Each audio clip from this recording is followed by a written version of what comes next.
Hello there, my name's Scott. I'd just like to give you a little walkthrough of a solution I've been putting together around evaluating large language models, and more importantly, the command line interfaces that wrap around these agentic tools that utilize the large language models. So, what I mean by that more precisely, if you're not familiar with the term, command line interface is something like runs in a terminal, and these have been really popular. These type of applications have been really popular for running agentic harnesses. You may have heard of them, such as claude-code, Codex are the big two from the main AI labs. Anthropic from comes from claude-code, and Codex comes from OpenAI. There's other ones like opencode I've referenced here. Copilot CLI is opencode's an open source variant, and Copilot is from Microsoft. There's probably several others that I could put a list on here. Pi, which I actually use personally, which I find really great. Hermes agent, which is really neat as well. But yeah, you get the idea.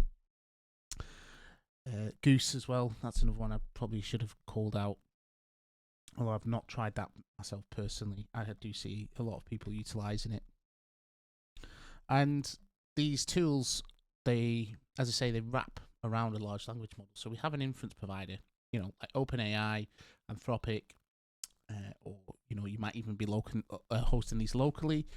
Something I do. I'll talk about that in a minute as well. And so that's like your inference provider. They're providing a service that will, when you present some tokens to some text to it, it will predict the next tokens back, and that's all done via API calls and via the and the response you get is the tokens that the AI's generated. And the management of this inside these harnesses is really important. So a lot of evaluations we see, like evaluations being like how we score how good these language models are, tend to just be focused around the model itself. And although some do use harnesses, I was looking for something that would test specifically or show me metrics around how harnesses did with certain models combinations. And maybe there's something out there that does that, but I couldn't find it. So I went ahead and I went ahead and sort of started writing my own. So there's probably something out there that exists that's a million times better, and I'll stumble across this. Someone will point me to it as soon as I release this. But anyway, there was some. We'll get onto the motivations for doing it in a minute. Anyway, there's other motivations around it, but the harness itself is really important because it, as I say, it controls what we ask the model to predict. Really, obviously, you might think, well, surely that just comes from your conversation, but that's not the case. Your input in the conversation is only part of the picture. You have things like what source code it might be looking at while you're talking to it, the system prompt of the harness itself, and also while it's performing certain actions, there may be additional system prompts put in there, and then also what tools the harness presents to the large language model. If you're not familiar with these concepts, I don't want to dwell too long on this. I will try and link something in the bottom where you can find a bit more about what an agent harness is, but I just want to set the scene. Hopefully that's enough context for you to understand where we're going with this. Now, in terms of motivation, I built this mainly because I like pissing around with code, and it's my bit of a hobby really for me.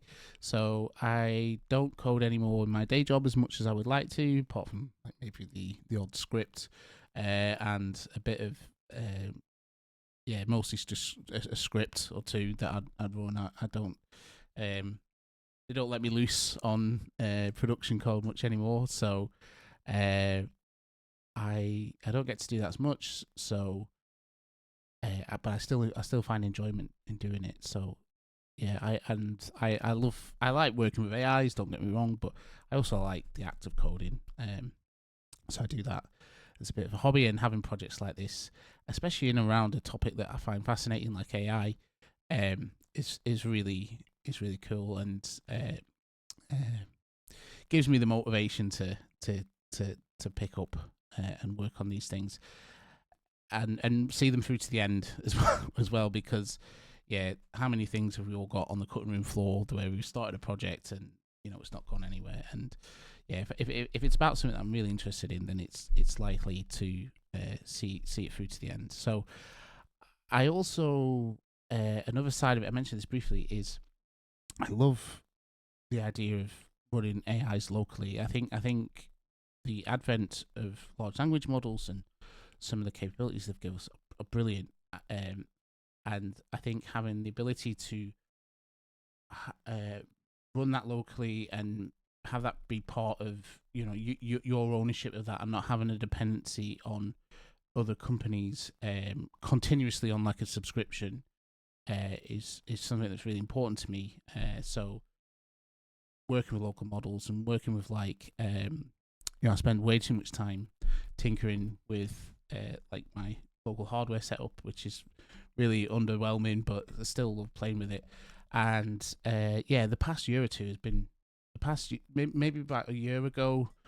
The models, they were okay actually, but like in terms of doing any like agentic coding and stuff like that, they weren't at it. But over recently, they've really come on, and it's an exciting time, really exciting time. So this is working in and around this area and having a tool that lets me evaluate how good these local models are, really are as well, not just looking at benchmark statistics. Then that's really a huge motivation for me. And just continuing that theme, a lot of the model providers, just the hype around it is fatiguing. I will go on Reddit. I will go on Local Llama a lot, and one or two other Reddits. But I really have just cut out a lot of social media because it's hearing people say, "Oh, we're going to solve this," or "such and such a role is cooked," even though I don't do that role myself anymore. It's just really like, I don't know. It's really slimy, and I don't like it. And I find a lot of the time as well, like what is being purported of the capabilities of these things tends to, I mean, they are impressive in some areas, but in terms of real world, what can it do? Under what certain conditions? That I just don't trust marketing to give me that level of information. And if I'm having to make decisions around this, especially around where we might introduce them into like automated workflows, it's just critical to be able to understand exactly what the tools can actually do. And just going on to the next theme, if you are like either personally or within professionally, if you're looking to introduce AI, then the cost of it is going up. Really, the subsidization phase is over. We've got all the addicts now hooked on it, and yeah, it's rug pull time. And let's we're seeing that with the likes of Copilot per token usage changing, and I think although the subscriptions aren't going up in cost, what you actually get and the model's cost usage within those subscriptions is dwindling. And I think, and also some of the models just aren't available on subscriptions now. So I think it's important to be able to measure what kind of problem can be solved by what level of intelligence. You're not just going to throw Opus 4.8 at every problem, and that's really key. The next thing, just in terms of motivation, as I say, I wanted to test not just the model in isolation, but in a harness, because theoretically you could go away and build your own harness, and in some applications that might be important to do so. But in terms of evaluation frameworks, the evaluation frameworks that I've seen and have used all evaluate. They take on the role of the harness, so they take on the role of presenting what tools and what system prompts you build up the harness as part of the evaluation. And that's great and all, but I think more and more these CLI tools that you can run headlessly are gonna are general purpose harnesses, and why reinvent the wheel? So, you're probably going to use maybe claude-code headlessly in your workflow as a business. Maybe you've got it in your CI/CD pipeline. Maybe using Copilot to do code reviews as part of any gates on your CI/CD. Things like that. It's so testing what the harness does alongside the model was my objective. And as I say, there possibly is other tools that are out there that do this already and maybe do it really well. So if that is the case, do let me know, because I'd love to look at them. But even still, in going through this and going through putting this together, I've taught myself a bit more about how I've thought about this. I've got closer to a problem, so I still feel like it's been beneficial. And yeah, the other thing as well is just being able to share it with other people. You're going to get good feedback, and where have you missed a trick, what have you done wrong, what could be improved upon, what did you do right, that kind of thing. So it's always good to get feedback and share with stuff. And just coming back to the fun bit, I have a Discord server where we talk about all things AI. So if it has been useful, please feel free to join that Discord and get involved with that community. I have a day job. This is not a marketing thing. This is purely just a hobby, really. So I'm just looking at it from that side. So those are the motivations. Let's move on to the solution itself. It's a Python library, the evaluation harness. I really like Python as a language. I'll not get into it, but it's so simple to code in. I only started coding in Python around 2017 when I wanted to start looking at AI and some machine learning applications of it, and it was just the best tool for it. So, but then I slowly realized, oh my god, this is a great language just to play around with stuff in. So, and so yeah, it's a Python library, and at the moment it's not a package, so you have to run it. Use UV's my package management, but it's like you download the source and then you run it as a package in UV. But when you do run it, it takes two inputs, which first is a configuration file, which is basically, as it says, all your configuration around what agents you're going to run the evaluation session against and what evaluations they're going to actually undertake. And then the content of the evaluations, which is a folder, and within that folder is a series of subfolders that contains like things like test fixtures and the actual script that's going to be run for the evaluation. Now the evaluations run in parallel. The agents run in parallel. So you could have like, say, a claude-code, opencode, and Copilot, all running at the same time.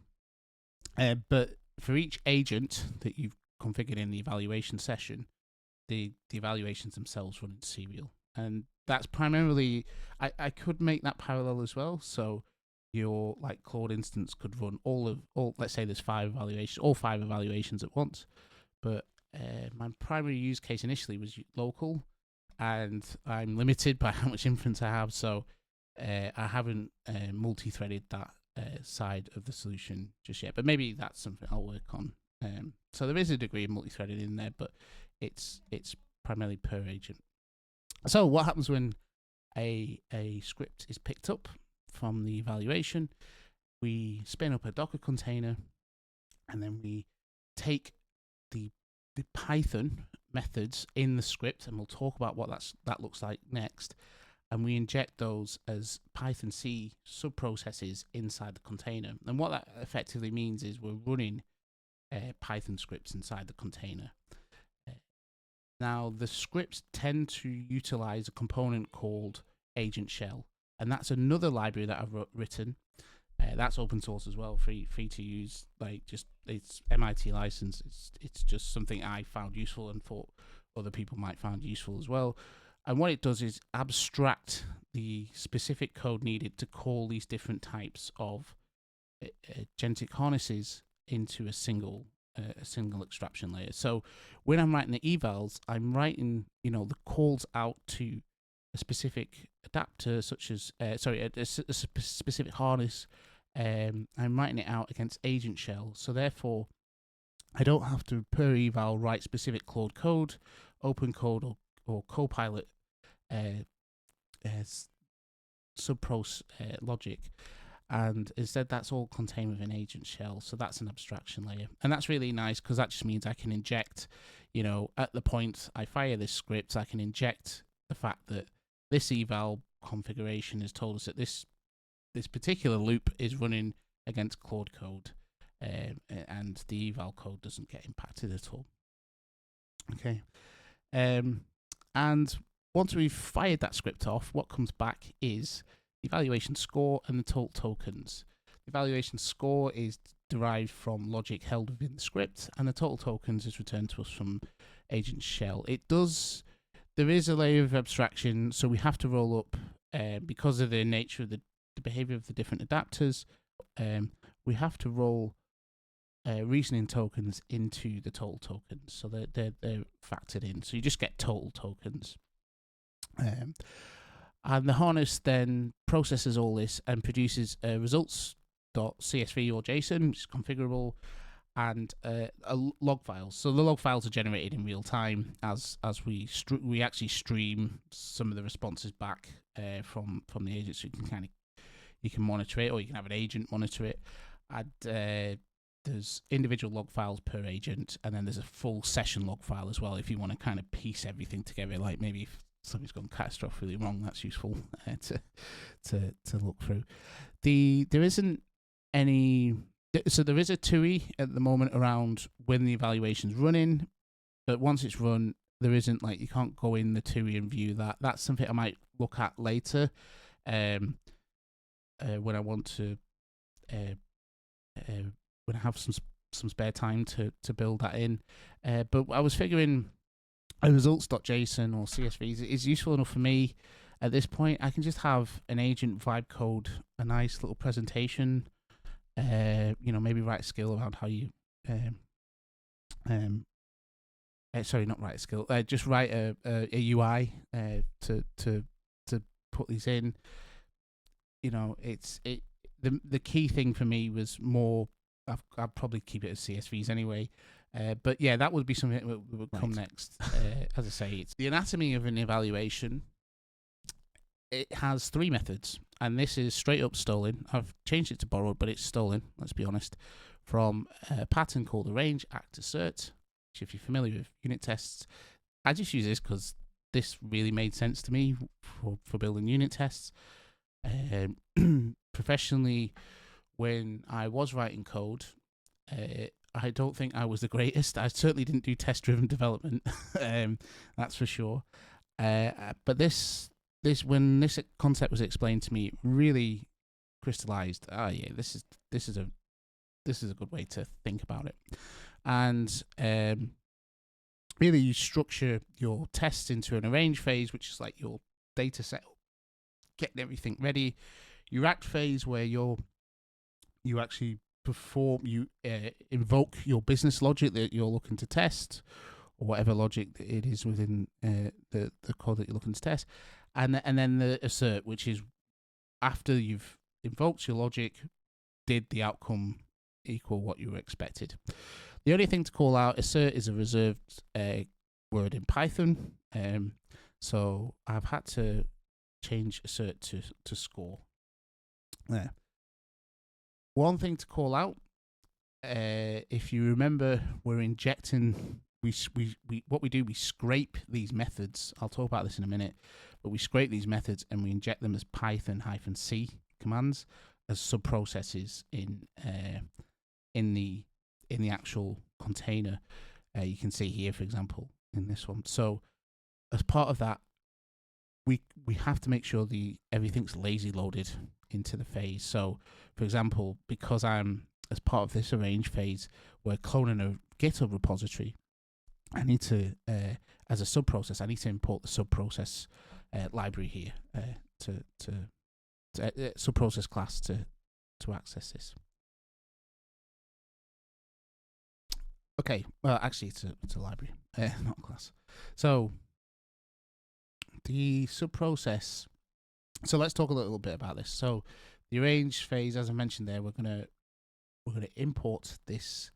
We're gonna git clone a repo, and the repo we've got as an embedded value. Again, if it's a variable, I could have actually theoretically just hard coded this, but I'm just demonstrating here that you can have embedded values. So maybe this is like a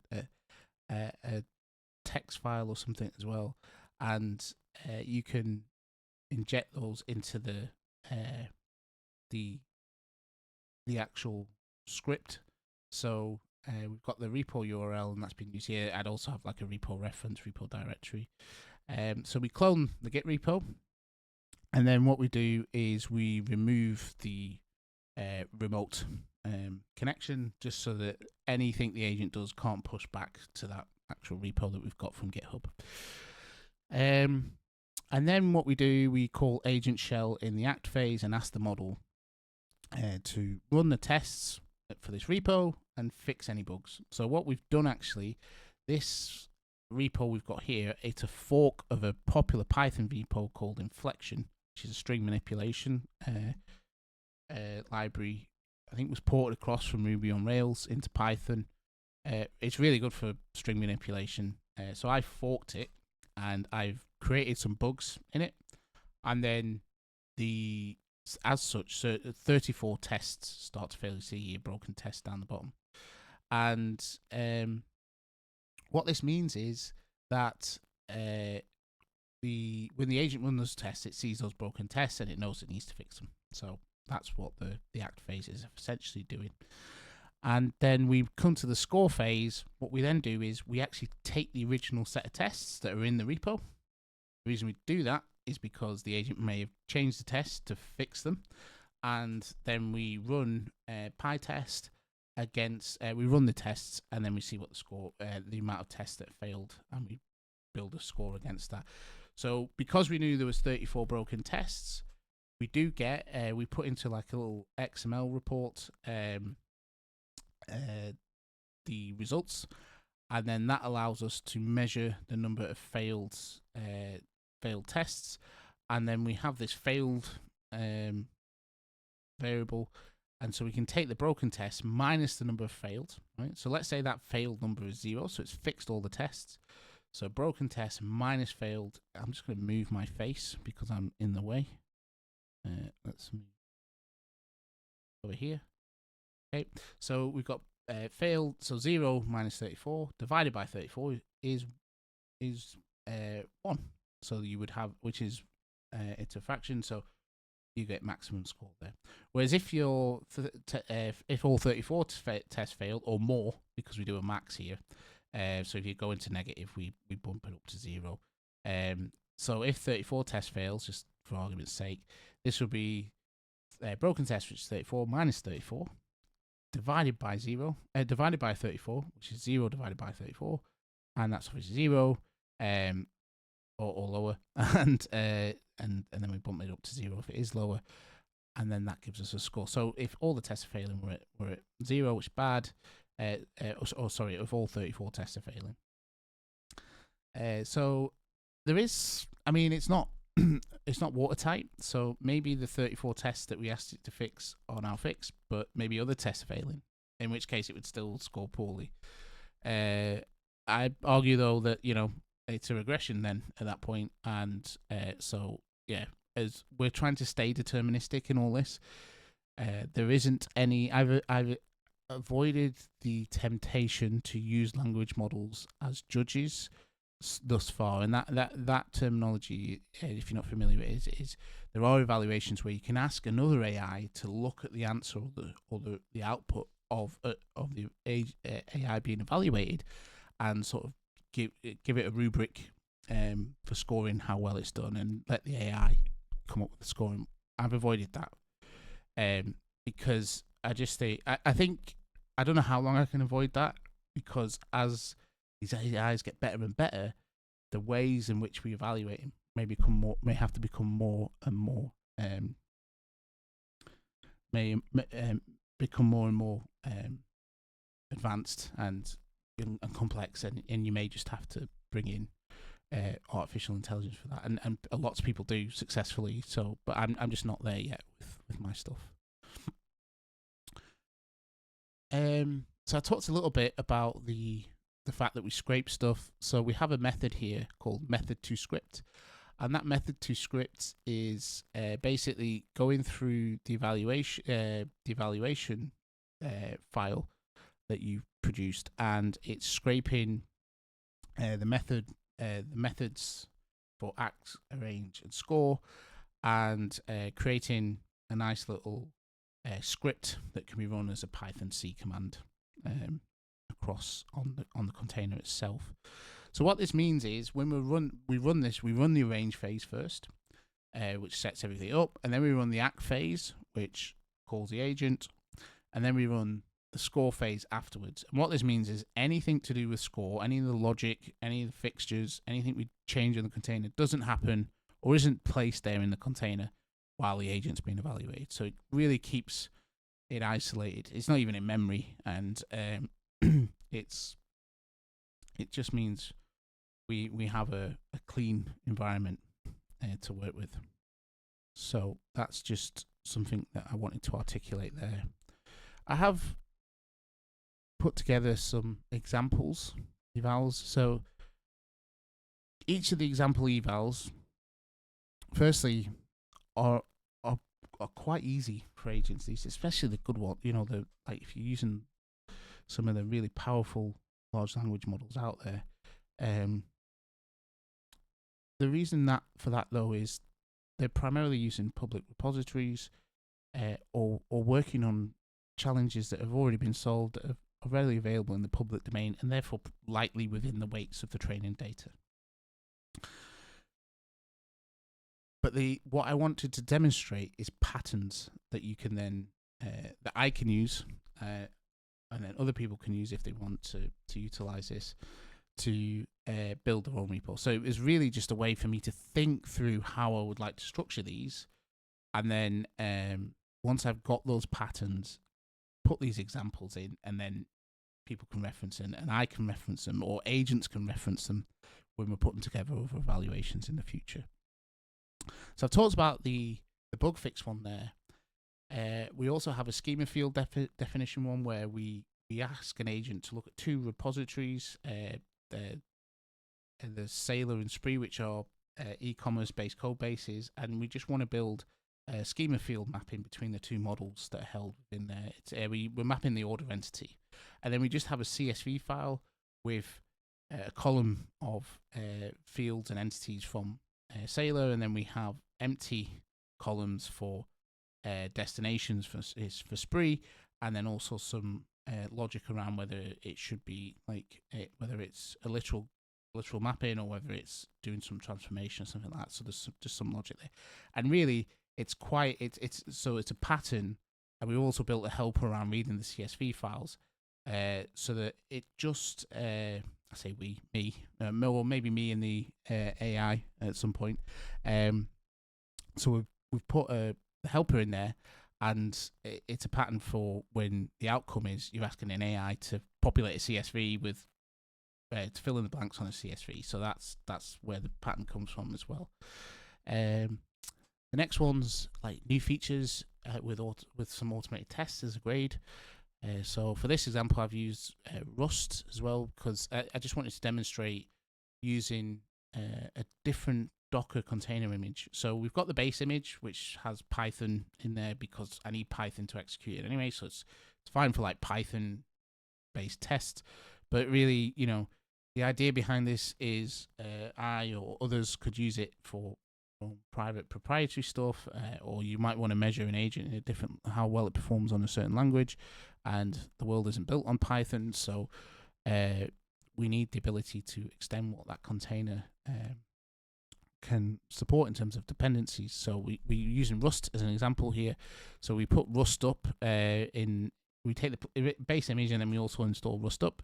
So we can use cargo to compile and test Rust code. And we implement a test engine, or we ask the agent to implement a test engine. But we do present like a skeleton repository. So I've gone in and I've put in structs and some functions, signatures, but with no implementation in them. So we can have a skeleton of what the engine will look like, and that allows us to write a set of tests as a fixture that we don't include in the repo. We include in the evaluation, and they're a fixture inside the evaluation. And what happens is, because we know the signature and the structs and we ask the agent to respect them, we can then use the automated tests. Once the agent's written the code, run the tests and evaluate the outcome of the tests to determine whether the agent's built the correct solution. So it just demonstrates that pattern. And I think that's probably one of the most common patterns that will get used, and it's really powerful as well, because like new features are like a good way, a nice clean way of seeing what an agent is capable of doing. The next one's like search and Q&A.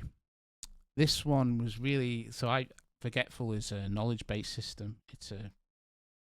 It's a semantic memory system that an AI agent can use. I won't go into detail on it. I am the author of it. It is an open source repository, but I wanted to be able to evaluate how agents are capable. This is one of the drivers from actually building this tool, but how capable agents are at looking at, say, for example, a repo or a documentation and encoding data from that into a knowledge base that can then be retrieved later. And this pattern is really good because it shows the setup of an MCP server as part of your evaluation, and then it also has a multiple choice Q&A. So again, avoiding that large. This might be where you would introduce a large language model as a judge. Maybe, because if you wanted answers that are, where you could have a varying degree of what is right, then like semantically could have a judge look at that. But I don't want, at this point I've gone with multiple choice because I want to keep it as deterministic as possible. So what we do, we present the agent. So we present the agent with a repo. We say go ahead. We give it a prompt to say go ahead and encode the knowledge from this repo in Forgetful. We don't give it anything around too specific about Forgetful because this Forgetful is an MCP, so it presents all its information via the doc strings and the tool calls and all the tool descriptions, and then that is the arrange phase. And then in the act phase, at the end of the arrange phase, we get rid of the repo, so it's gone. And then in the act phase, we ask the agent to answer questions about the repository using the knowledge base. Now, the example, we use Typer, which is a really popular Python library. So the agent probably can answer most of those questions in its weights. But again, it's a pattern. It's just to show you would probably do this with one or multiple repos if you wanted to do your own evaluation of this. And what we do is we give the agent a JSON file with a list of the questions, and the answers have been removed. We do have a copy of the file with the answers in there, and it's multiple choice, and the agent essentially is then asked to populate the answers in the JSON file. You then take the JSON file and you compare it against the correct answers, and that gives you your score. The inflection test writing is the next example. This one, I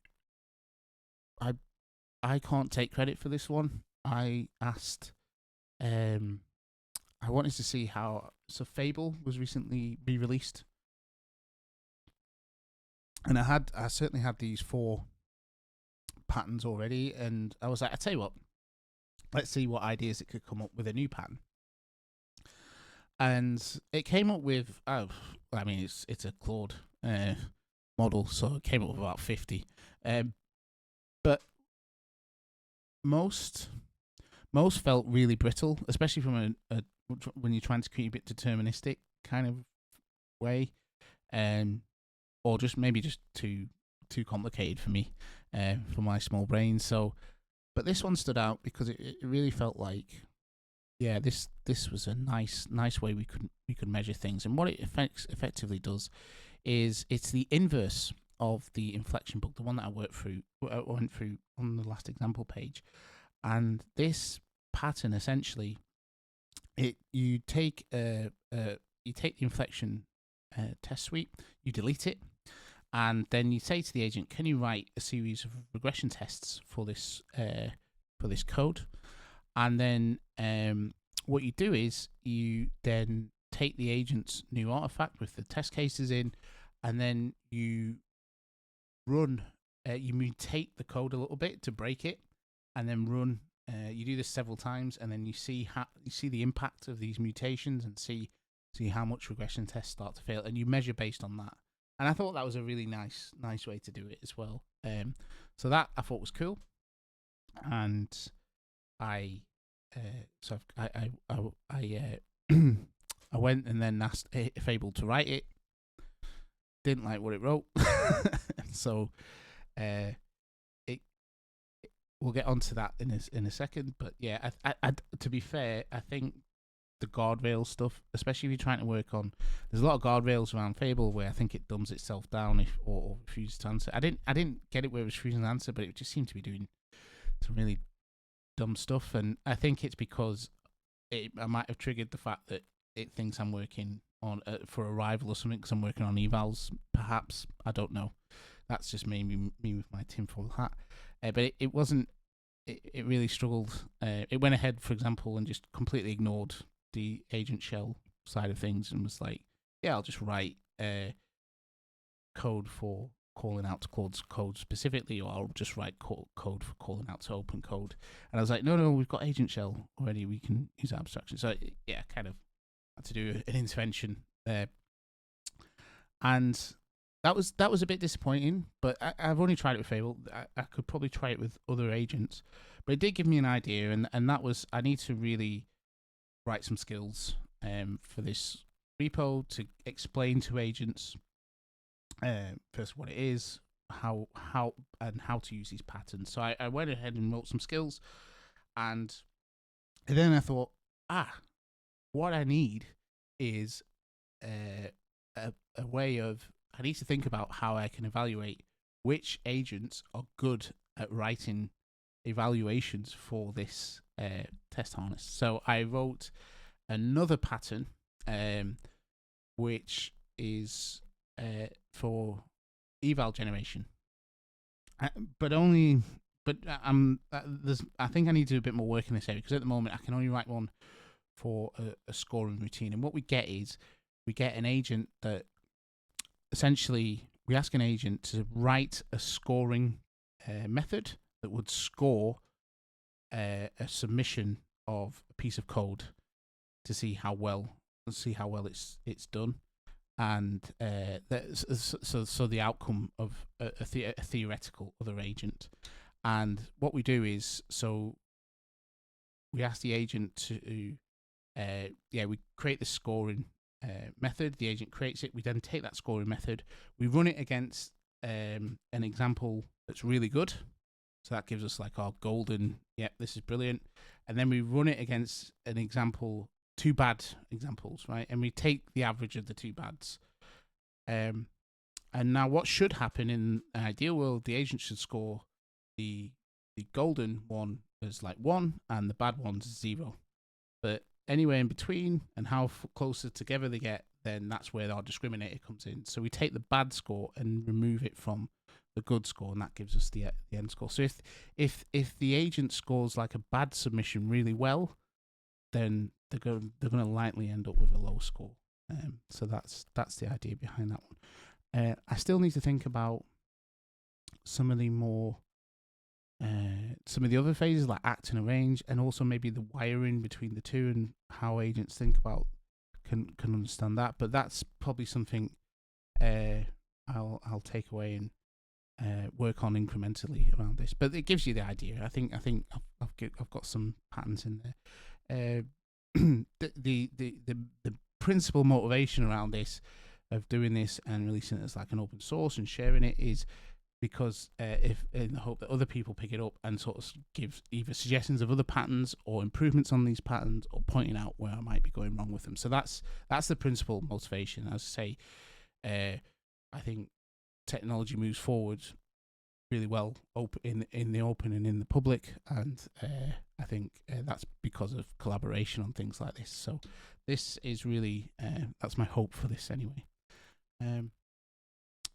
What I'd like to do next is move into just showing you the tool just briefly and writing a very basic evaluation, just so you can kind of get a feel for if you're not a doc reader and you want to just like seeing things visually, or at least just getting things clear in your head. Just an example of that. So let's have a look at that next.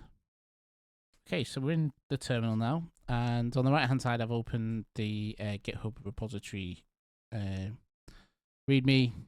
We'll probably use this just as a reference as I'm flying around, but we'll come down to getting started. The first instruction is to install UV. It's just for package management. Actually, it's like instruction 0 because I started 1, so that's can't even count. But anyway, so we fork the repo once we've got UV. The reason I suggest forking it is because we have, if we come into here, we've got this Evals package, which is environment variable. You're probably going to want to point it at something else where your own environment variables are, and you probably want to store those in source control. Right now, it has that folder has to be inside the repository, so just bear that in mind. I do need to do a little bit of rework so that it can access folders outside of the repository, but it's just around the protocol enforcement, so I need to look into that.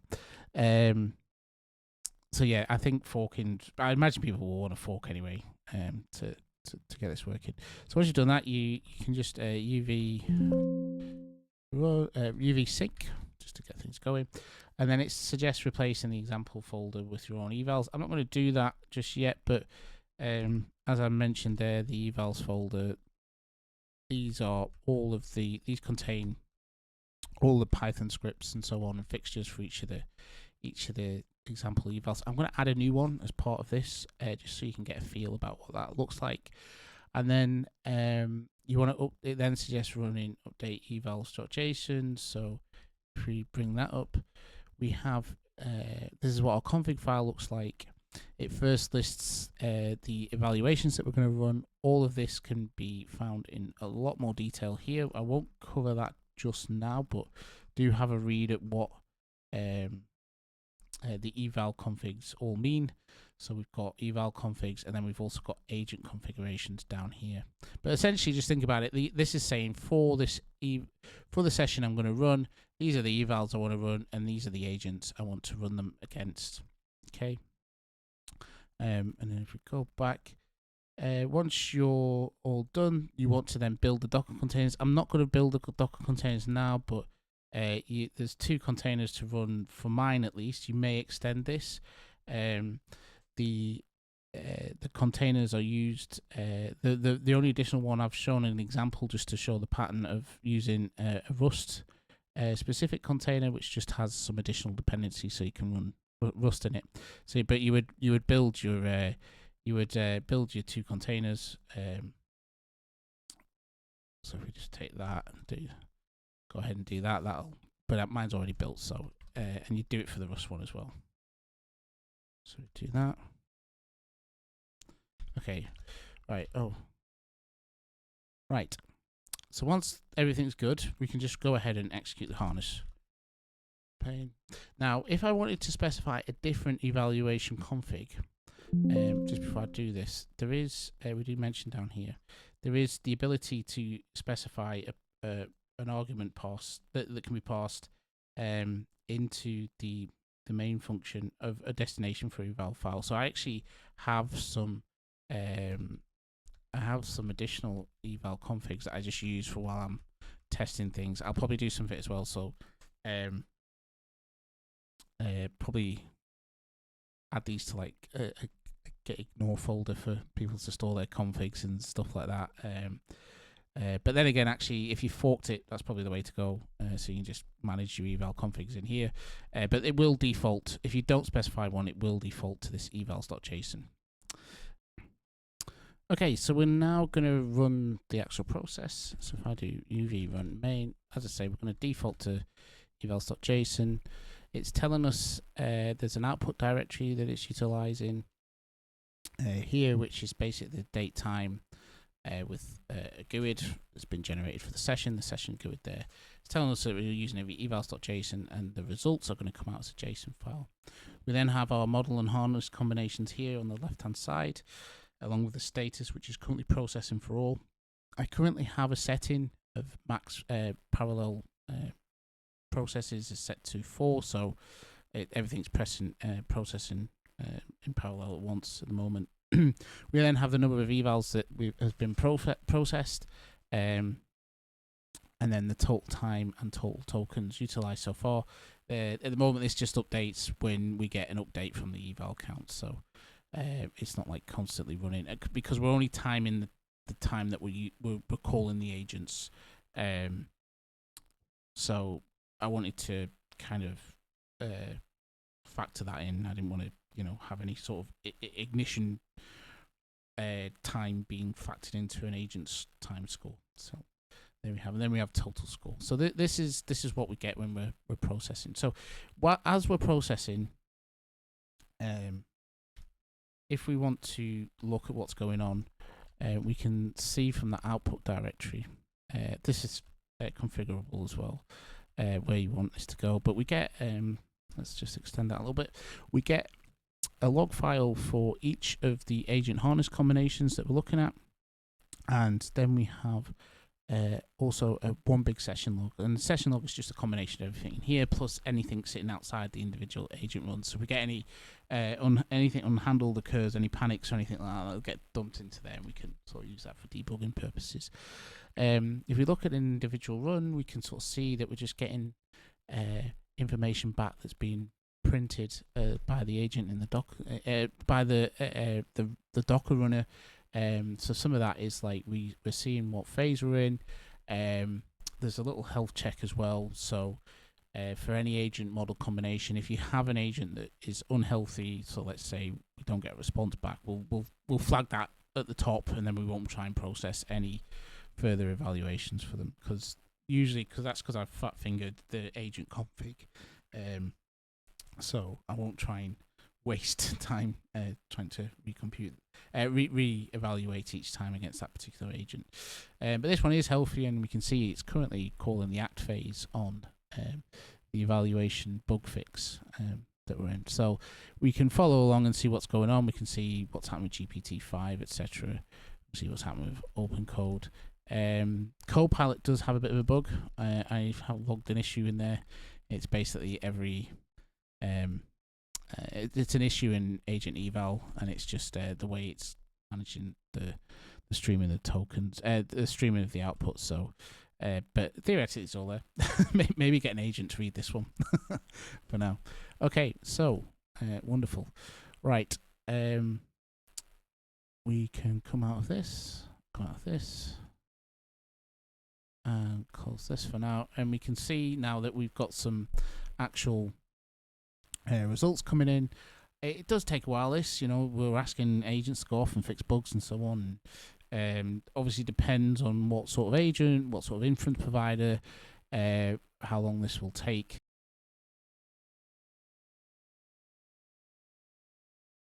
Okay, so we've stepped into our time machine, gone into the future, and our harness has completed its evaluations. And we can see we've got the total time, total tokens, and total score. As I say, this is just using the example evaluation, so big pickles come out on top here. I haven't like ordered these based on like score or anything, or given it any sort of like ability to sort or anything like that inside the TUI just at the moment. That's on the to-do list. I have actually started to put together a bit of a roadmap of where let's go with that. I mean, I've got things like I need to get CI/CD in place really, and we do have tests against this, but really I want some higher quality gates for when I'm committing to it, or people, or if anyone submitted PRs. And as part of that, I'm going to extend the TUI functionality. So, right, there was one last bit to talk about, and that was actually the output itself, the output results. Sorry.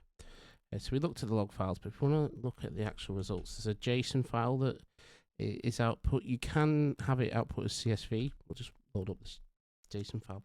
The CSV file is available in there's an example of how to extract a CSV, I should say. Just here, right at the bottom, configuration, you can specify the results output. It does default JSON. However, if you want it as CSV, just use the -rf argument when you're running the main application. That will, and then you put CSV, or you could put JSON if you want to, but that's the default at the moment. So fairly redundant.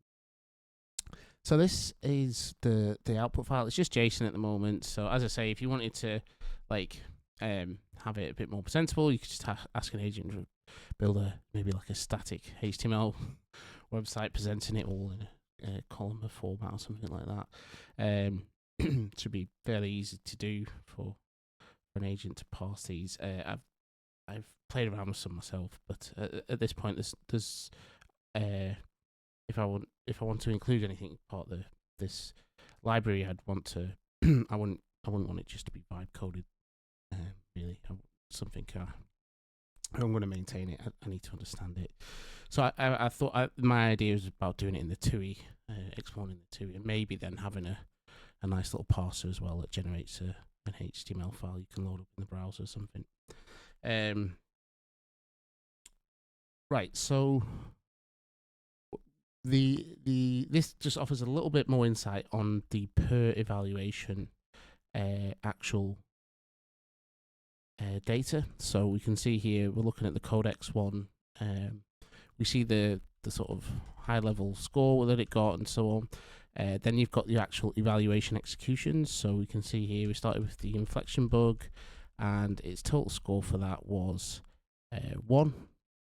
And then we've got the Sailor and spree mapping, and the total score for that was 1. So it's maxing these. The chess engine also got 1 on.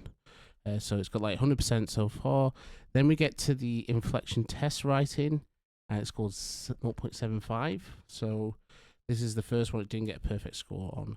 And then we go to the evaluation generated, and it actually scored pretty low here. There's probably one that let it down, the 0.3. Yeah, maybe I need to round these down a little bit, but yeah, the 0.3 more or less there on that. So we get a little bit more insight in the JSON file. If you didn't want to go through JSON files, this is probably where CSV lends itself to be a bit of a nicer format. So yeah, so with that and the logs, you can kind of or an agent can kind of have a bit of a drill down into what's going on there. But yeah, I think having the ability to kind of having what will be next, having the ability to look at an evaluation and then like side by side seeing the logs of what the agent was doing during that evaluation would be a natural place to extend the functionality here. Okay, so the last bit that we want to really talk about now is just how to build an actual a simple evaluation. So we'll go into that now. Start creating our basic eval as an example. The first thing we have to do is to make a directory. I'm going to add this to our example evals, but this would be wherever you're storing your eval folders. So we'll just call this one basic eval. Okay. And then if we go into that directory, within here you need an init.py file, and then you also need an eval.py. Okay, so those are the two files you need. I'm actually going to drop back down a bit, so I'm in the main folder again, and then we're going to go into eval. So I've created an init.py and eval.py inside of this basic eval folder. The other thing actually within there, we'll just go back into, we're going to use some fixtures, so we're going to use a fixtures directory as well. So we'll go back to here, and then we can go in and start creating stuff. Right, so just so we're all aligned, there's our directory. We've got our basic evals fixtures and our evals file in there. So if we start with the eval file, first thing you need to declare a class, and we're going to call it basic eval. The reason we've done that is because that is the Pascal case of the folder name that the eval's in, and there is some coupling around that. So there is some logic to infer that the eval class will be called that. So we need to make sure that aligns, otherwise it will break. And then every eval file has a contract that must equal. If we look at this protocol here, there is a protocol file, and it basically states, as we showed on the demonstration, that you need a range, an act, and a score. So if we come back to our basic eval, we need to make sure we support these methods. So we have a range, self, just pass it for now, async def act, self, and pass that as well. And I don't know what that was. Just act. We'll pass that, and then we'll also have async def score, which is the final method that you need to support. Okay, so for each of these phases, I'm just gonna highlight what we're going to do. So the first thing we're going to do is clone a repository. We're actually going to use the eval-harness repository as an example, and then what we're going to do, we are going to generate a questions an answers file. A questions file, the agent to read. Okay, so that's what we're going to do in the range. And then in the act phase, what we'll do is we're going to firstly, actually in the act phase, it's very simple. We're going to ask the agent to read the questions file. And we will do this. Actually, no, not quite. We're going to ask the agent, load a prompt file that will ask the agent, that will provide instructions for the agent to read the questions and answer each of them using multiple choices available. Okay, and then that's it really in that sense. And then in the score phase, we're going to make sure that load the agent's answers correctly and they pass, and then we are going to compare the agent's answers with the actual answers in the fixtures directory. Okay, so that's what we're aiming to achieve with this. Really, it's probably the most basic type of evaluation, but just to get you started, as I say, there's some examples in the repository itself that I encourage people to look at and more advanced patterns, but this is just to get us going. So, okay, so let's start with cloning the repository.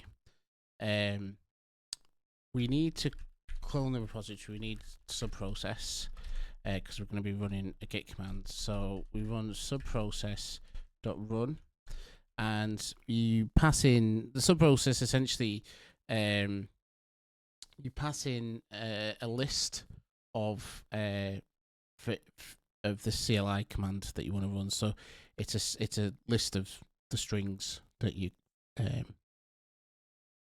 of the command you're going to run in the CLI. So this translates to like git.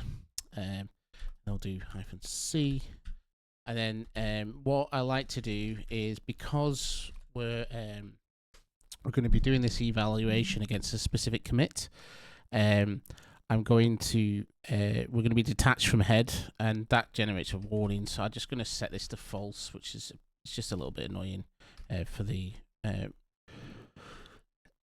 log folder. You don't necessarily have to do this, and I'll talk a little bit about why we're running against a specific commit in a second. Right, so we're just setting it to quiet again. I just don't want a load of noise in the logs. So, you know, some of these aren't entirely necessary, but I'd recommend doing it. Depth, we're only interested in the current state. We're not interested in all the history. And can we get branch in now? We can probably fit branch on this line. Yeah, it's okay. I can go over. Right, and then you want your repo reference. So if I just do a quick, I'm going to use this repo as an example. So if I just do git tag, okay, we've got an eval1 tag, and that tag is I've basically tagged a certain commit, so I know it's frozen when I pull this repo using this particular branch flag. So we'll put eval1 there, okay, right, and then the repo URL, github.com, eval-harness.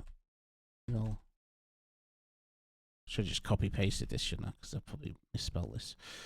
Okay, so we've got the URL, and then we want the directory it's going to, so we'll put it in workspace eval-harness. Okay, right. Okay, superb. Oh, wait a minute, we've got a problem. Okay, superb. Right.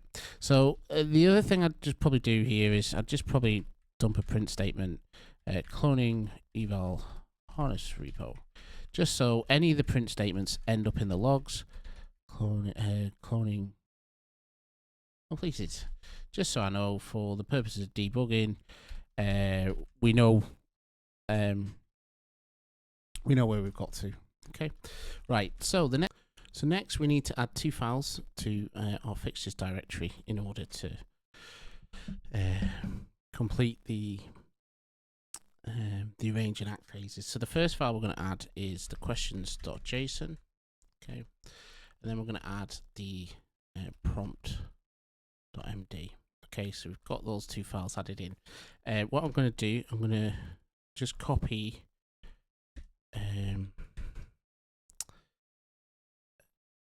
fixtures questions. I've already created one, so I'm just going to copy this one across to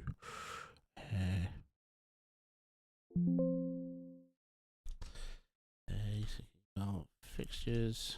Let's copy that, and then I'll also copy across the prompt, and just so you save us having to type those out. Okay, so close that. We come into here and we look at questions. The questions file is really straightforward.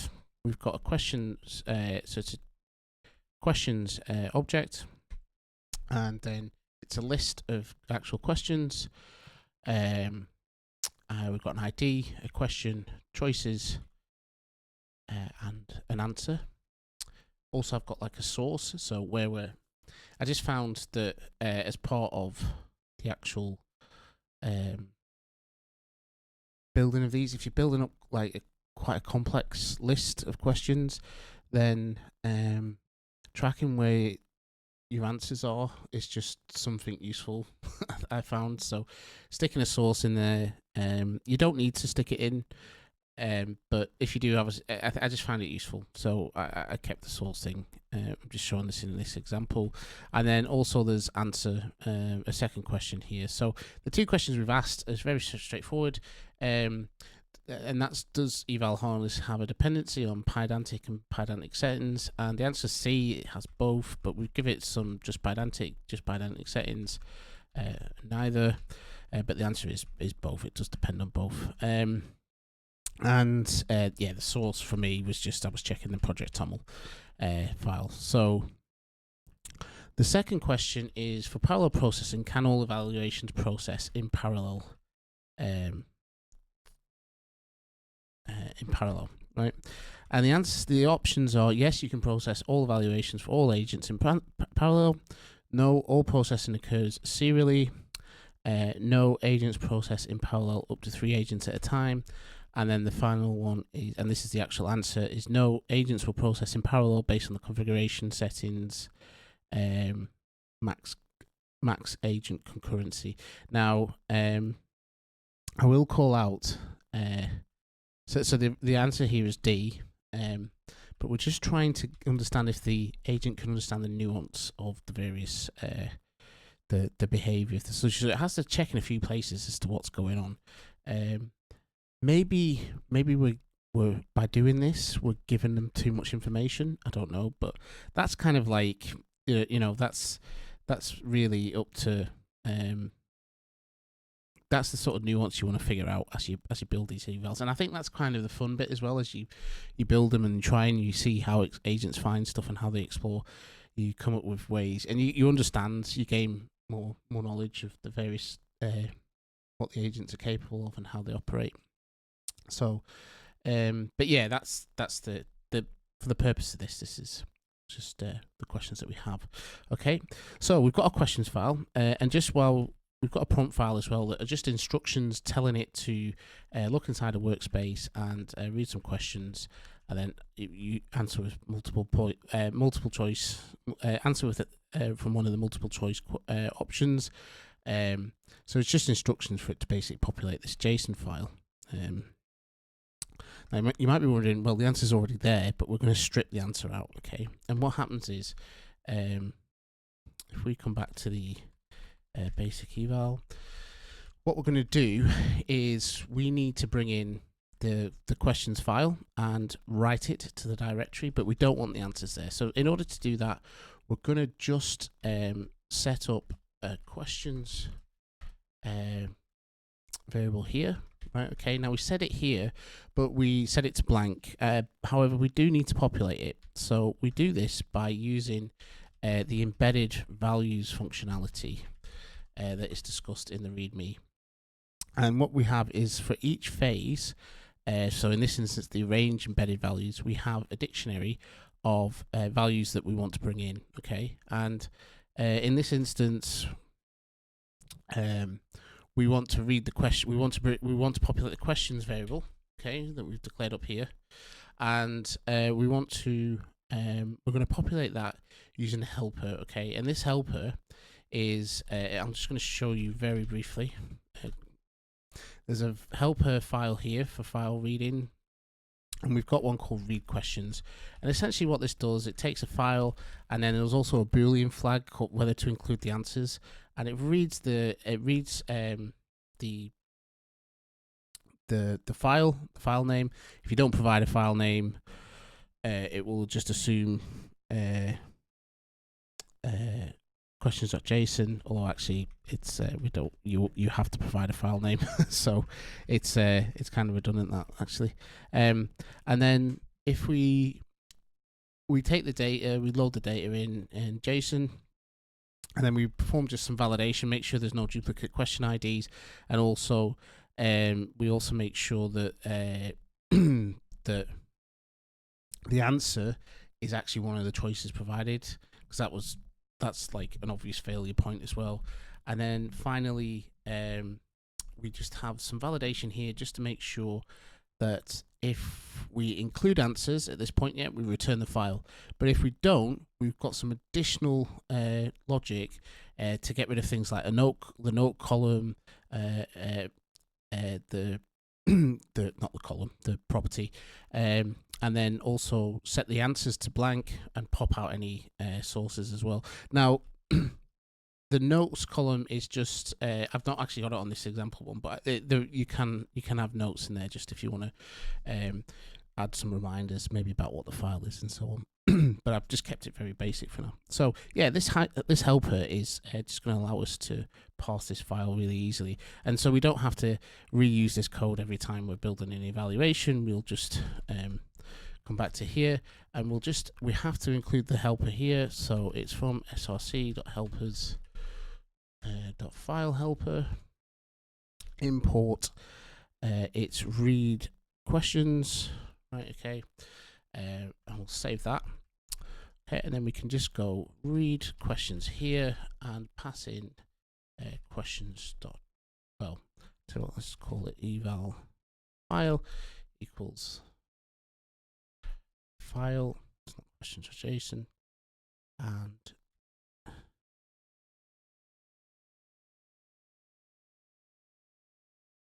include answers equals so because these are questions, we don't want the answers in there, so we'll set that to false. Okay, so wonderful.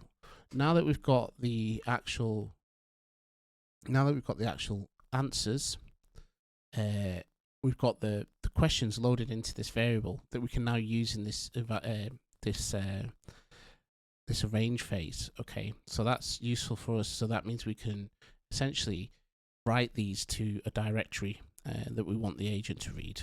Write these to a file that we want the agents to read. Okay, so that's the second objective that I'm just going to get rid of this pass. Okay,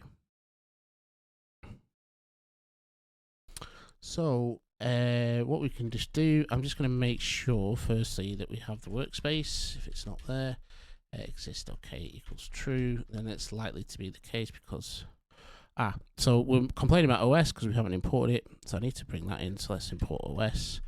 So now I've got OS, okay, and then we need to open the file as for writing, and we're going to call this simply answers.json, and we're going to set it to the mode of writing as f, and then we f.write, and we can just pass in questions at this point, right? And that's gonna generate the file, and we're golden really at this stage. We've finished our arrange phase. So for act, it's quite straightforward, but this is a common pattern that you'll see for the act phase, which is essentially we're going to be firing a question off to an agent with the prompt instructions. Okay, so to do this, there's a few things we need. We need from agent shell. Oh, it's import agent shell. Okay, and we also need from agent shell, we need the agent type. Models agent import. Right, now as well as this, we also need OS. The reason for that is when we declare an agent, so this is the abstraction that we talked about in the start of the video, right? So if I create an agent shell, this is essentially our call out to the headless agent. So agent shell. As part of this constructor, we need an agent type, and we get the agent type we construct it from an environment variable that we pass into the container at the point we spin up the container runner. So that's how we inject this information in. We do it with environment variable. So that's how that magic works. And then what we'll do, we'll just do a print statement just to say we're about to call the agent. Calling agent for basic eval. Okay, we'll just put something like that. And then what we want to do is we want to get a response from the agent, and we do so by calling the shell.execute command, right? And the shell.execute command takes a number of arguments. The first is the current working directory, which is going to be workspace, okay? And then the next one is the prompt, and the prompt is we're just going to leave this blank for now. I'll come back to the prompt, and then we need, as well as that, we need the model, which we also get from the OS environment. So we get environ, and it's agent model. Ah, wait a minute, I've done that wrong brackets. Agent model. Oh, I forgot me little comma. Comma, chameleon. Sorry. Environ agent effort. So we're passing in what we're stating there is essentially we're sort of saying like if you've got like Claude high thinking or something like that, you can pass that level of effort in, which I think is handy to do for various evals, to see whether that makes much of a difference. So we've got this response that we need from the agent, but we passed an empty prompt. So this is essentially we're passing in some empty information here, and it wouldn't do anything. So but what we want to use is our little prompt file that we've got here. So these instructions, okay. So this is a small one, but in reality, prompt files are probably going to be quite big. If you've got like, you know, a specific workflow that you want to follow, or like, you know, you're doing like maybe a really long running evaluation where an agent's simulating running a business or something, you know, something crazy, and you've got like lots of instructions, you're not really going to want to dump that in here. You want to put it in a file somewhere, just somewhere that you can manage it, maybe help with versioning and for things like that as well. So I think a fixture is really useful. So we use a similar technique that we did for the questions. We're going to use a prompt. I'm going to set a prompt up here, and then just bear in mind that we're in the act phase now. Now each phase doesn't share embedded values, and that's really important. Because we don't want any leak. Let's say we were bringing something in, we were doing something fancy in the arrange phase, and it would help the agent in the act phase. If we were using, if variables were available in memory in the act phase from the arrange phase that could help the agent, maybe the agent could use those. Depending on how clever they are, and certainly for the score phase we want to avoid that. So therefore we have different phased, we have embedded values for different phases. So we're in act, so we've got act embedded values equals this. Okay, I'm just going to call this prompt, and again we're going to use a helper that's in. So if we go to file helper, we've got a very simple read eval fixture, and this just takes in a file and converts the file, a text file, and converts it to a string. I might rename this actually because it should be more implicit about the fact that it's text. But we'll not worry about that just for now. Okay, so let's go to back to our basic eval. So we're going to bring that in. So read eval fixture. And then similarly to what we did before, we'll go read eval fixture. Now this one again takes in an eval file, and we just pass in file. But in addition to this, we also need to pass the name of the file that we want to load, and in this instance it's called prompt.md. Okay, so this read questions. This always assumes the file's called questions.json. Again, maybe an enhancement there would be you could specify the questions file name, I think. Yeah, but this one you can specify the name of the prompt because you might have multiple in there. So yeah, I think this is quite important. So, sorry, a second. Just remind myself what this needs.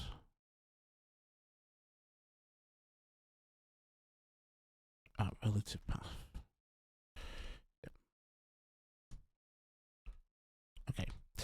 Right. So yeah, those. So we pass in the prompt file and we pass in the file that's calling this. So we know this is just so we know which directory to look in. Okay, to read the fixtures. Right. So if we come down here in the act phase, we now have access to prompt, and it should contain what is in the prompt MD. Okay. And so we get our response, and then really, in terms of responses, we really just want to output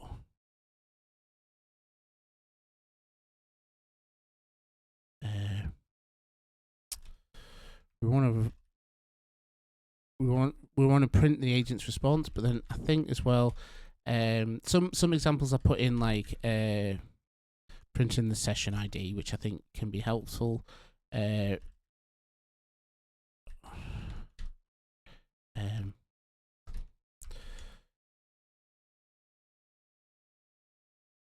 Why doesn't it like this?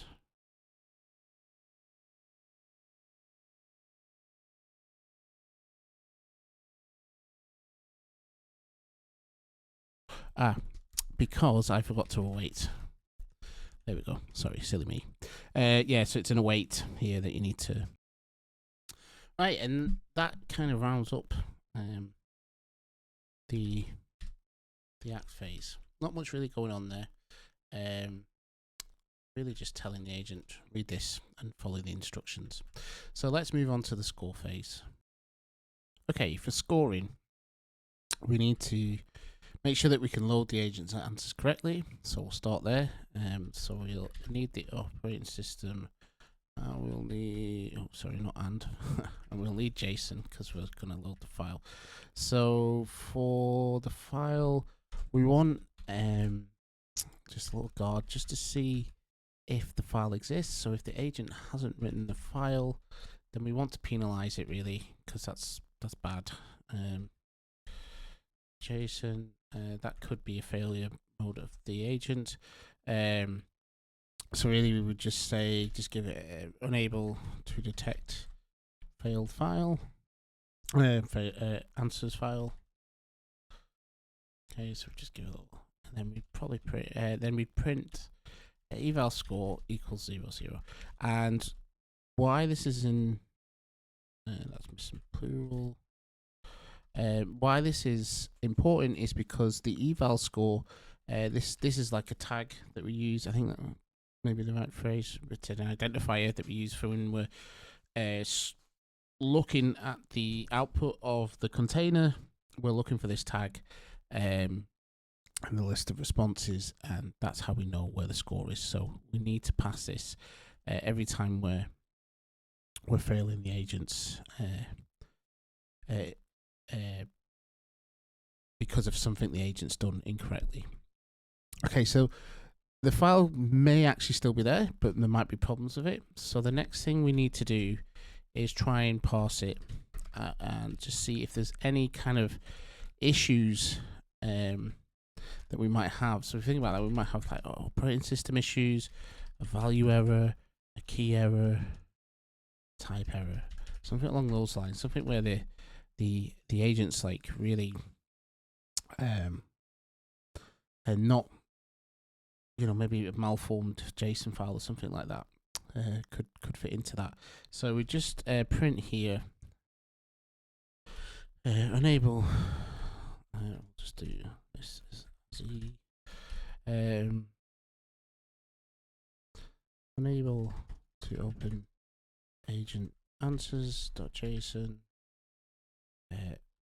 Let's make this a simple string. I just like that. Then we want to print. Eval score again is 0, 0. Right, that's because we haven't put any actual logic in there yet. And then we'll just return. Okay, so we'll get that. And now, so let's add the logic to open the file. So with open, we're going to have workspace.answers.json, and it's going to be in the read format as F. Okay. And agent answers, does it load? JSON loads f.read. Okay.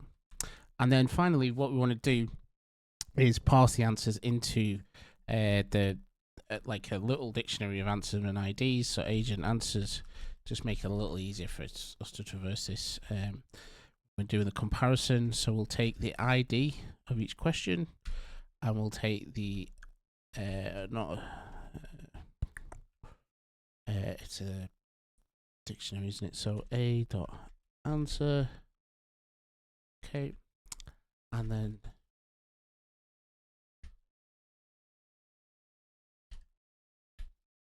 in all of the questions.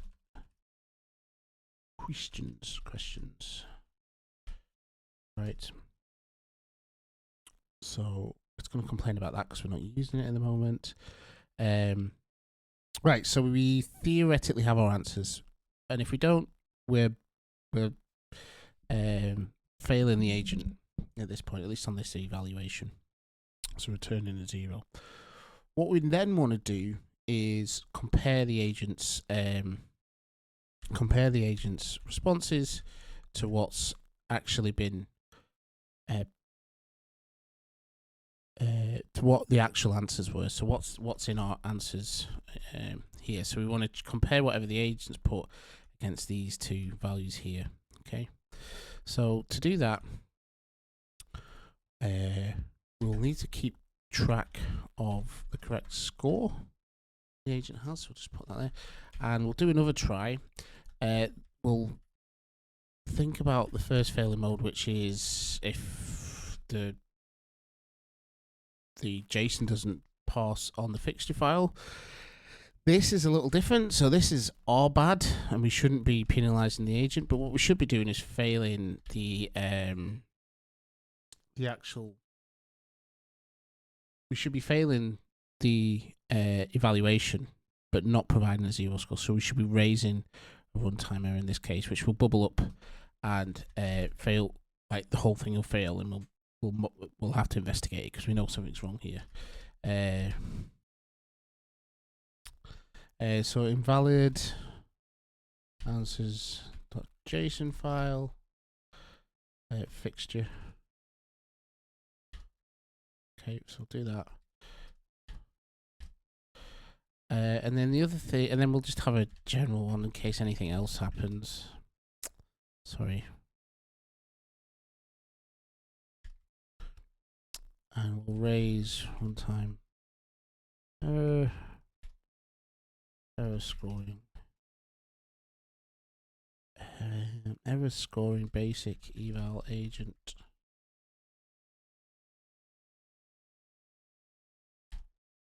Okay.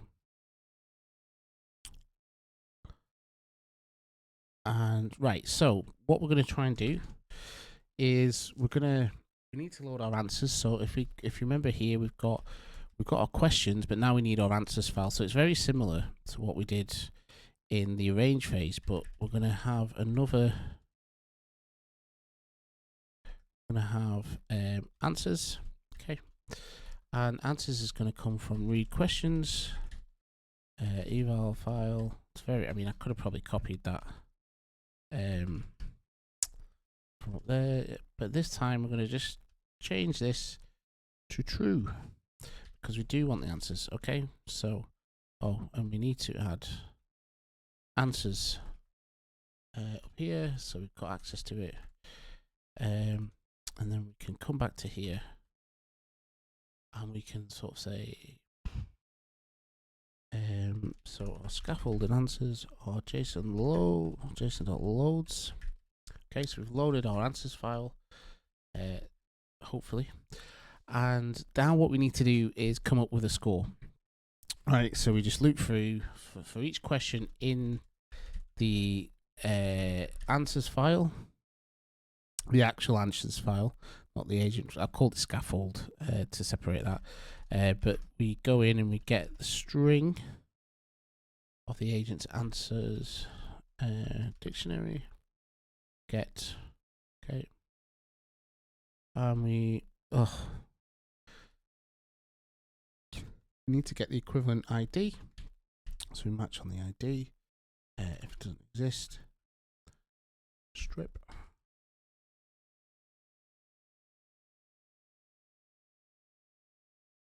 And just in case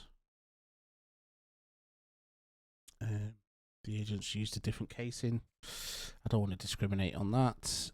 Really, maybe you could if you wanted. So it's up to you. What's this over here? And then we go, if the answer is equal to our question's answer, again, we need to just make sure, because we're doing a comparison there, and we're going to mark correct plus equals 1. And it's not okay, yeah, because we don't have that. It doesn't like this because I've misspelled exception. Okay, so what we then have is we get a collection. We get a collection of the scores and count the number of correct answers we get based on the answer that we retrieved by interrogating the agent answers dictionary that we constructed up here. We get the agent's answer based on the ID field from the question that we're looping through, and then if that answer is equal to the question's answer, we mark it as correct. Okay, so really simple way of doing it at the end of the day. And then score, to get a score, because I like to, I mean, it's kind of up to you how you want to do scoring. But for something like this, I just kept it simple. So I took the number of correct answers and divided it by the length of the scaffold. And that then means that we have a fraction. Okay, so you will you will get somewhere between 0 and 1 with this value. And once we've got our score, we want to just print it and pass eval score equals score for F. Okay. And that is your score. So let's that is essentially how we do it. After we've got the score printed, the score section finished, we now want to be able to try and run our little eval, see if it's going to work okay. We could have maybe done this actually straight off the bat, just to see as we run along as things go. So you might do it this way, but you're going to need a config file. Okay, so what I'm going to do, there's in this folder called eval configs, there's some example ones here. I'm just going to take a copy of this one and just call it basic eval.json, right? And we're going to open this up, and what we've got is we've got a list of evals here. So we're going to change this to number 1 here, and we'll call it basic eval, and it's ask an agent series questions about eval-harness. Okay, and it's Python Q&A. Questions, I'll just put that for now. Okay. Right, so let's just use maybe not all these agents. So let's I think we could just run it against one actually. I'm going to use GPT 5.5 GPT-5 mini, I should say. So let's just have that. Make sure there's no trailing commas. Okay. Right, so let's try running it now. So we rerun main. We pass the argument for the evaluation file, and then we've got eval configs and evals.basic should trigger it. Okay, let's see how this goes. And straight away we're missing a it's not like in the eval config, so we've got a trailing comma somewhere, and line 16.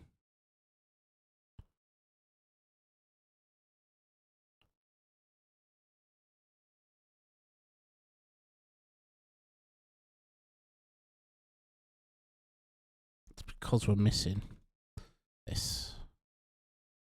Let's just try that now down here. Okay, so we're running. We're up and running. At least it appears that way. So at this point, we want to really be paying attention to our eval logs, our output logs, just to see.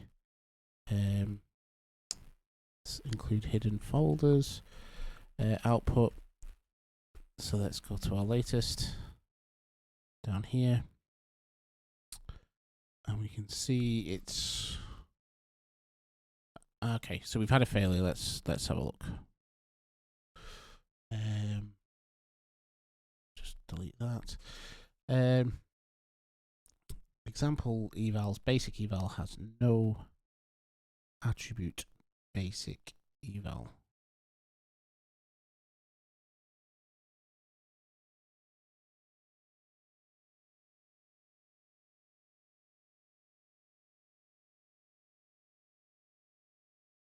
Okay, I know what's happened here.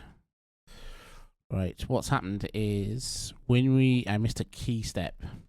Okay, so when you go to set up your eval, you put an env file in. So we go, and what we need here, if we look at another one example, let's use the forgetful one. We have this here, so we bring from the eval package, we bring in the actual class, and we forgot to do that. So I believe that's what's happening here. So basic eval. So it couldn't see that. So hopefully now we can actually, I might just be able to do that. Yeah. And we're up and running again. Okay, so if we look at our output, we've got a new session going. Right, so we've got this here, and the remote branch eval was not found upstream, so it's possible I maybe forgot to push. Yeah, so maybe I didn't push it.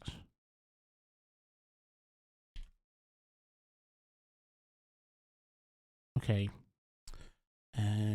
let's try that then. The other problem is with this, you know, I should not have done that actually. So let's just go basic eval. So there's two bits to this.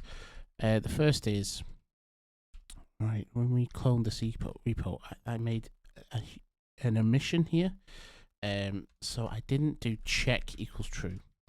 So with that check equals true, if the git clone command fails, we'll return a non-zero status for the arrange phase, and this should fail. So what I'm just going to do to make sure this is working, we're going to change. Oh, sorry.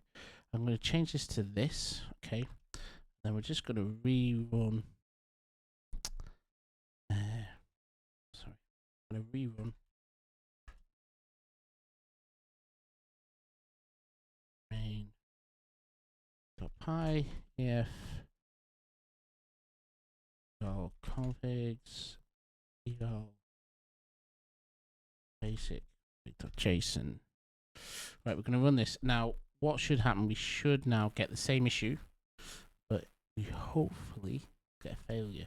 And it's really important we get a failure here because we don't really want to continue with the agent trying to score this when it hasn't been given access to the repo. We don't want like a silent failure. So it's this kind of stuff that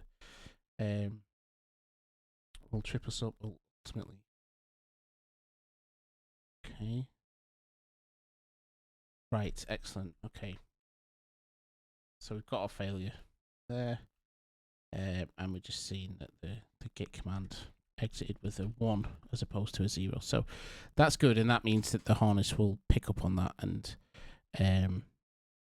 correct the basic eval. Let's go back to the harness will know that it's failed and not just silently continue, because the agent might try to answer the questions if we do that. So now if I change this to 1, we're going to get our next error. I'll just clear the screen of it so we can get what's going. Right, so this is going to run, and I'm just going to let that process.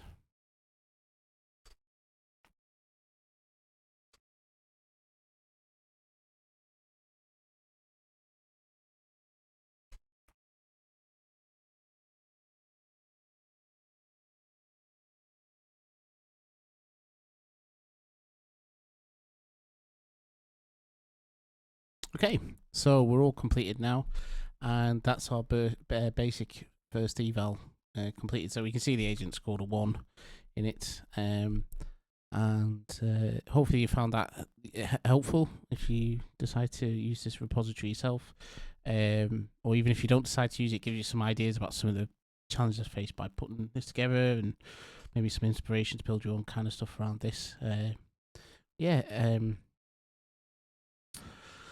So just as a reminder, really this was all about being able to evaluate not just the model but harnesses in a way that allows you to interchange between the two and focus on the evaluation logic themselves. So the idea is, you want to grade them both as one solution really. And hopefully you found this useful. It was a really good learning exercise for me to focus more on how I think about evaluations and looking at moving away from just having like a vibe feel of how good these solutions are, these wonderful tools are, and being able to put more determinism around what I think they're capable of. And this might have done the same for you. I hope it does. Just to finally say, if you do enjoy this kind of working in this kind of area, please do join me. I'll put a link to the Discord. Come along and chat and share ideas. That's what this is really all about, just sharing and trying to get some just to steal a phrase that you hear a lot, but trying to get some signal around all the noise because there's so much noise on it. So thanks a lot for your time and have a great rest of the day. Cheers. Bye bye.